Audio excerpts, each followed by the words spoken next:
Aí tem um cara fala assim, ó, Caio, me ajude, meu filho tem 24 anos e está confuso com a teologia da predestinação. Como posso responder a ele pela palavra e ajudá-lo? Olha a afirmação que ele me fez, 2 pontos. Se temos livre-arbítrio, a soberania de Deus sobre nós não é real. E se a soberania é real, não temos livre-arbítrio? Mas e Jonas? Esaú foi rejeitado por Deus e teve escolha? Jeremias foi separado do ventre de sua mãe antes de nascer. Teve escolha? É Fecha que o aí. pessoal confunde demais as coisas. Tá uma confusão isso aqui? Não, porque essa é uma historinha com argumentozinhos tão antigos quanto a antiguidade, entendeu? Certo. Só são novos para quem chegou ontem.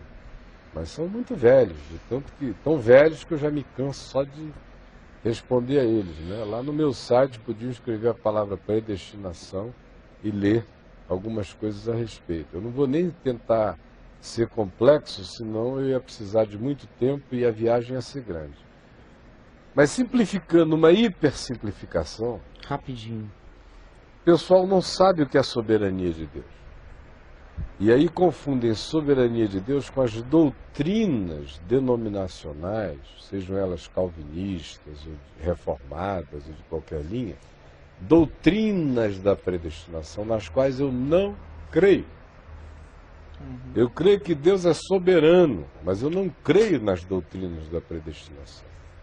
Porque as doutrinas da predestinação já são construções humanas infinitamente limitadas, filosoficamente burras, para nem falar em outras categorias, até do ponto de vista da filosofia, elas são burras, produzidas num tempo onde a consciência humana, essas doutrinas, foram não só geradas numa montagem de textos para dizerem todos supostamente de modo coerente a mesma coisa, mas elas caem todas num fatalismo de soberania divina e num tempo em que a humanidade só pensava com categorias lineares a história. Então Deus é o Deus da presciência ou da predestinação, porque supostamente por ser Deus, ele saberia antes de que as coisas acontecessem o que aconteceria. E as teria determinado que assim acontecessem. Aí ele vira o marionetador disso, que é o tal do argumento lá do Gondim. Ele ainda é filho da doutrina da predestinação, lutando contra ela. Por isso lá no site eu disse muitas vezes, o cara que não tiver nem a capacidade de entender o conceito de tempo e espaço, conforme hoje, ele está mais do que claro do ponto de vista da física e da física quântica para nós, não pode nem começar a conversar no assunto, vai teologizar bobagem.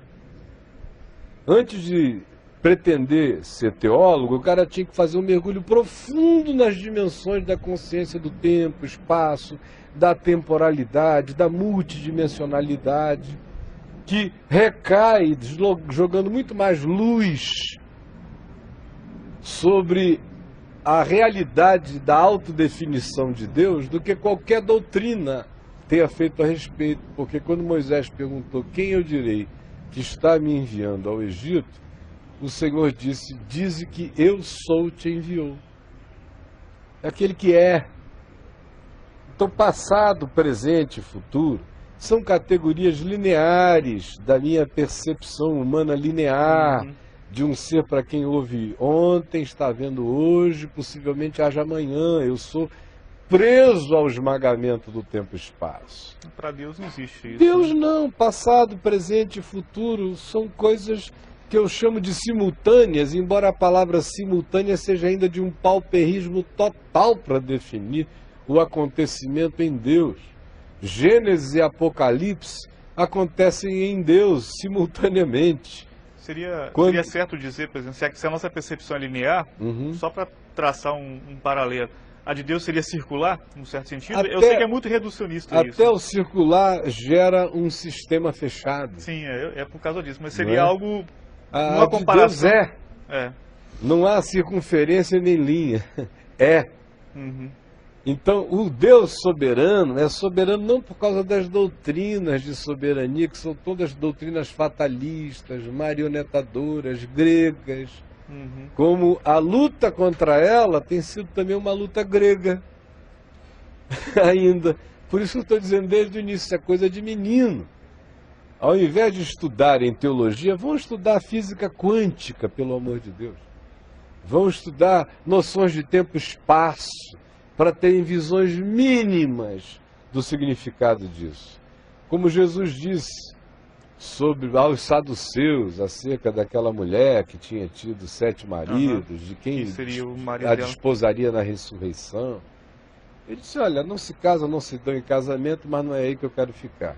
Ele disse, eu não lestes, eu sou o Deus de Abraão, o Deus de Isaac, o Deus de Jacó. Ele não é Deus de mortos e sim de vivos, por quê? Porque para ele todos vivem.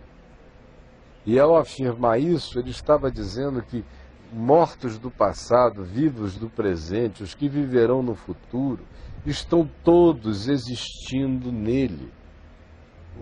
O modo como Deus vê o mundo, ele diz lá em Isaías, eu não vejo como vocês veem. Mas a gente não acredita. A gente quer que Deus caiba no nosso olhar, que é um olhar de topeira, meu irmão. Então, predestinação é uma linguagem de um pauperismo desgraçado, usado por Paulo para designar o indesignável e apanhado por alguns teólogos de estrutura da escola aristotélica grega, que quiseram dar lógica e sistematicidade a Deus, transformando Deus num ídolo de pensamento filosófico, e aí criaram a ideia de uma predestinação como um karma de determinação de Deus. A liberdade humana é total, até onde a liberdade humana seja possível. Porque todos nós sabemos que a nossa liberdade é infinitamente condicionada e não é por Deus.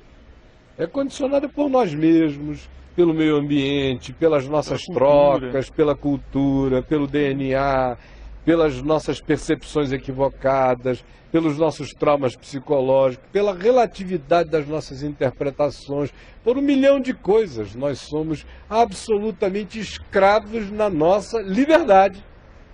E não nos causa crise saber que somos condicionados por causa disso. Não, ninguém fica dando um tiro na cabeça.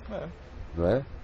Agora, só um burro não entende que nós somos totalmente relativos no exercício da nossa liberdade, da nossa visão, da nossa interpretação. Por isso Jesus disse, não julgueis para que não sejais julgados, porque vocês não veem nada, não enxergam coisa alguma. Bem-aventurados os que não viram e creram, porque coitados dos que pensaram que viram, não viram nada. Eu sou salvo na minha inteligente burrice, que é admitir a minha incapacidade de vislumbrar para além de mim, por mais que eu veja longe, a certeza de que o olhar de Deus transcende a tudo o que se possa imaginar. E as variáveis das combinações entre a liberdade humana, a interferência de Deus sutil nos processos, quando ele interfere mais, a fenomenologia da natureza, que o nome já diz, é natureza porque é natural, obedece a fenômenos naturais. Aí esses fenômenos naturais acontecem naturalmente, tanto quanto às vezes são produzidos pelo homem. A gente nem enxerga a relação multidimensional entre o pensamento e a emanação do pensamento humano e das ações humanas e o afetamento do mundo natural, porque tudo isso acontece em sinergia, em sincronia, que só agora a ciência está começando a engatinhar para discernir a percepção das sincronias, das animalidades, das multidimensionalidades, do cosmos como um todo.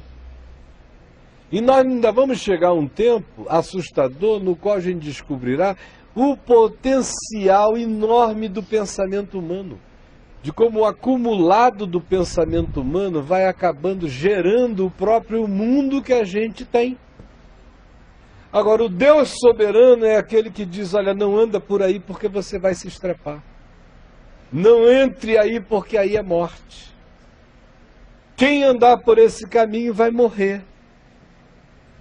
Uma humanidade que se una para produzir esse tipo de artefato, esse tipo de pensamento, esse tipo de sociedade, vai construir sua própria cova. Aí outra vez os idiotados da linearidade do tempo ficam pensando com a questão moral. E um dia a gente vai saber que as questões eram fenomenológicas, que é impossível a humanidade existir com essa produção de desamor sem que isso afete a criação como um todo. Aí outra vez o cara pensa, já é Deus dando peteleco de lá, peteleco de cá, não sei o que e tal, controlando. É uma burrice que cansa. No dia que entenderem a sincronicidade, no dia que entenderem o multifacetamento de todas as conexões de existência, no dia que a gente começar a ter um vislumbre do fato de que, como a própria física quântica diz, a observação que um observador faz de uma partícula subatômica a muda de posição na hora. A muda de posição na hora. O que declara o quê? Que o olhar humano tem um poder, para o bem e para o mal, de transformação a partir de partículas subatômicas que a gente há pouco tempo atrás não divisava. Isso é o que senão o exercício da liberdade humana? Isso é o que senão a carga do olhar humano também? Olha, eu estou aqui arranhando a superfície do negócio. De modo que... Arranhando, meu amigo. Se eu começasse a falar nisso, eu ia ficar falando quase sozinho. A maioria ia dizer, esse cara está viajando, está doido. Agora imagina o meu sofrimento quando fico lendo esses artigos que dá vontade de fazer deles papel higiênico. Porque a pobreza é tão linear, é uma coisa tão estúpida, tão idiota, até do ponto de vista do pensar científico, filosófico. Não digo nem teológico, porque eu não incluo teológico nessa categoria, porque eu não creio no pensar teológico. Teológico seria querer encontrar uma lógica para Theos, para Deus, ele transcende a lógica. Isso tudo é psicológico, antropológico, filosófico, teológico jamais será. Teológico é o Cristo encarnado, é Emmanuel. Deus conosco, é aquele que diz, quem me vê a mim, vê o Pai. Essa é a teologia inteira. E ele não deu explicação acerca disso. Disse, bem-aventurados os que crerem. Esses receberam revelação do meu Pai que está nos céus.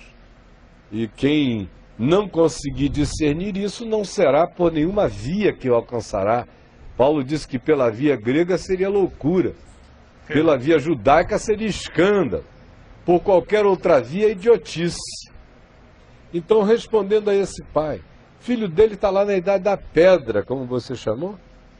Ele é o dono da pedra. É o dono da pedra, está lá na idade da pedra, lendo esses livros de pedra, de pensadores de pedra, e quando o Novo Testamento bota as duas questões sem querer apresentar uma síntese. É isso que eu ia falar, porque não existe. Isso não é uma questão como questão para ser discutida no são fatos. Exato. Deus é soberano. Exato. E o homem é livre na relatividade da sua liberdade.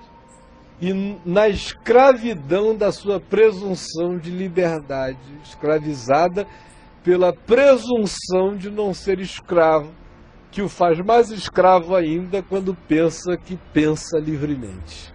Eita! Boa. Agora, quando você entende que a soberania de Deus não tem nada a ver com as doutrinas, sejam elas gregas ou sejam elas de ocidentalidade norte-americana, ou de produção judaica, ou essa tentativazinha pós-moderna da teologia relacional e do processo, que é um outro besterol de jardim de infância que não sobrevive nem à análise do que significa tempo, espaço, física, não sobrevive nem à análise do que significa a multipluralidade dos universos e a interconexão de dimensões e de fatores que transcendem a qualquer que seja a nossa compreensão fenomenológica. Vai chegar aquele dia, meu amigo, em que a gente vai cair de cara no chão com uma vergonha enorme de termos ousado falar tanta besteira acerca de Deus, acerca da vida. O cara não entende nem o caminho da tilápia. Mas é mesmo. Não entende nada do que está acontecendo ali na beirada do oceano. Não sabe nem o que está acontecendo no fígado dele, no corpo dele. Vai a um médicozinho que fica lá ouvindo, auscultando. Acho que você está roncando um pouco aqui. Não sabe de nada. Vai se meter em quê? Agora, eu diria a esse pai que dissesse a esse filho, olha, esse é um negócio que a Bíblia afirma não como doutrina, afirma como um fato. Deus é livre. Tanto quanto afirma como um fato que o homem é livre na relatividade das nossas compreensões. Nós não somos cônscios absolutamente de nós mesmos para que a nossa liberdade fosse absoluta. E nem somos infinitos, somos filhos da finitude, então tudo que nos diga a respeito é relativo e é finito. Agora, ambas as coisas estão afirmadas não como uma doutrina. O problema é a doutrinação. Quando você arranca a doutrinação, que foi o que Jesus fez, Jesus não doutrinou nada sobre a soberania de Deus. Jesus simplesmente afirmou fatos. Ele disse, olha, escolhei, esforçai-vos, entrai, buscai, pedi, batei. Mandou o homem fazer o seu lado, finito e limitado. De outro lado, ele disse, não depende de quem quer. Meu Pai é que revela. Exatamente. Tudo isso, esses fatos são afirmados. Agora, quem tem Jesus como eixo, de chave hermenêutica, tem em Jesus a síntese de todas as coisas. E não anda nessas escolinhas duais, dicótomas, nem tolas, nem gregas, nem antigregas. Fica em Jesus, que para embolar mais a cabeça de quem pensa com a cabeça e não discerne com o coração pela fé, é o Cordeiro de Deus, imolado antes da criação de todas as coisas. Isso foi a questão que mais descansou meu coração depois que eu fiz teologia, sinceramente. Depois que a teologia te angustiou, né? Exatamente.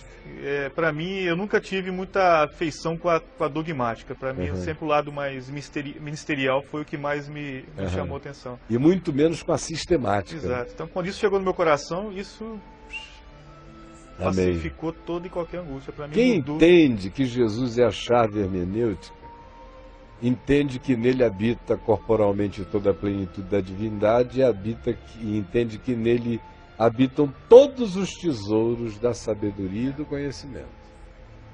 Então eu vejo, por exemplo, esses filmes aí do History Channel sobre o universo, alguns lindos, especialmente essa versão nova em HD, imagens maravilhosas sobre fenômenos cósmicos lindos. Eu assisto adorando a Deus, sabendo que em Jesus habita tudo isso.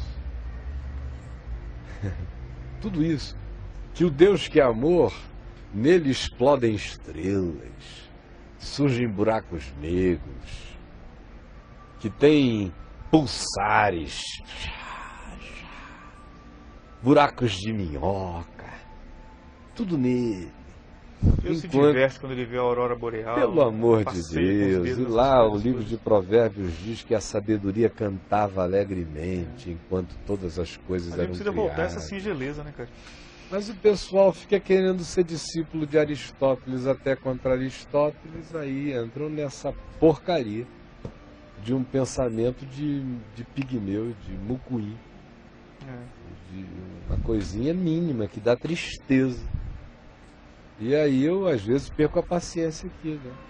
Quando eu não quero. Mas eu fico com pena de quem fica nessas igrejas cheias de doutrina.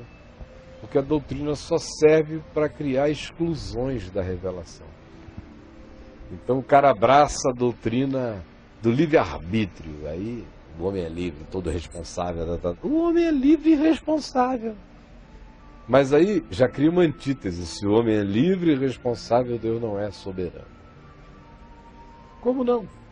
Se Deus é que está dizendo você é livre e responsável, o pecado jaz à porta, que a ti cumpre dominá-lo, e a consequência dele é a morte.